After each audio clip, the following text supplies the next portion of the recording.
protected by a lord who ruled that state, for wicked gain and foulest usury, hateful to Christ and to his company. And through the street all men could walk or ride, for it was free with both ends open wide.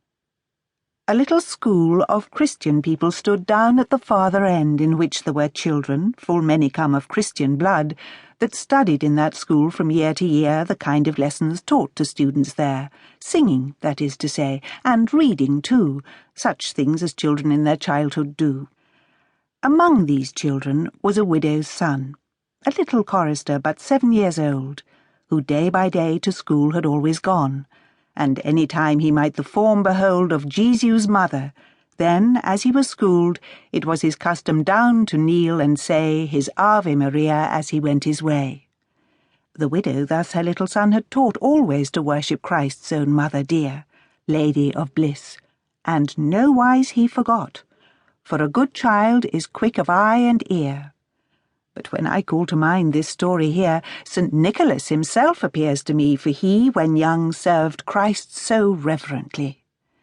This little child, while studying among the others in the school, was soon aware of Alma Redemptoris being sung by children that were learning anthems there. And ever he edged as close as he might dare, and listened to the singing, word and note, until he had the whole first verse by rote. Nothing he knew of what this Latin said, being too tender in his years and young. But with a comrade on a day he pled to explain this song to him in his own tongue, or tell him wherefore it was being sung. To know the words, and what was meant by these, eager and oft he prayed him on bare knees. His comrade was an older boy than he, and answered thus: "This song, I hear folks say, was made about our blissful Lady free, to hail and give her greeting, and to pray her help and grace when we shall pass away. No more about the matter can I tell. Singing I learn, but grammar not so well."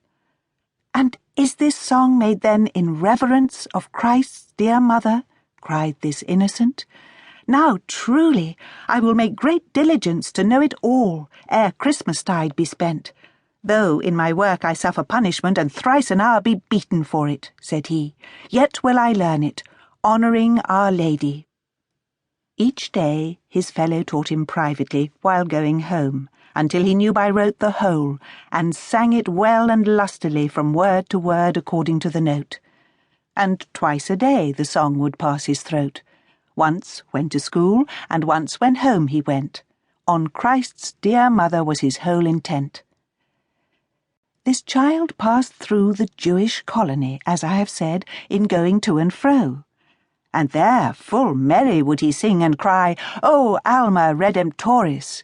For the glow and sweetness pierced his little spirit so of Christ's dear mother, that he could not stay his song to pray to her along the way. Satan, that serpent and our ancient foe, that hath in Jewish heart his hornet's nest, swelled up and cried, "Woe, Hebrew people, woe! In such dishonour do ye dwell at rest? Must ye endure these accents ye detest, hearing this boy that goes with evil cause to desecrate by song your faith and laws?" And from that day the wicked Jews conspired how they could bring this innocent to die. And to this end a homicide they hired, that had his dwelling in an alley nigh.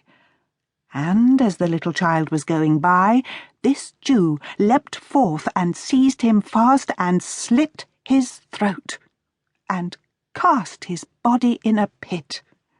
Into a privy they his body threw, where all these Jews had purged them commonly. O cursed folk, O Herods born anew, what shall avail you all your infamy? Murder will out, yea, this is certainty, and where God's honour lifteth voice to plead, loud cries the blood against your cursed deed. O martyr wedded to virginity, now mayst thou sing indeed, and follow on after the white celestial Lamb, cried she. Of thee the great evangelist St. John in Patmos wrote, saying of martyrs gone before. To keep listening to this audiobook, I've left you a link in the description so you can do it, at no cost thanks to Audible's 30-day free trial.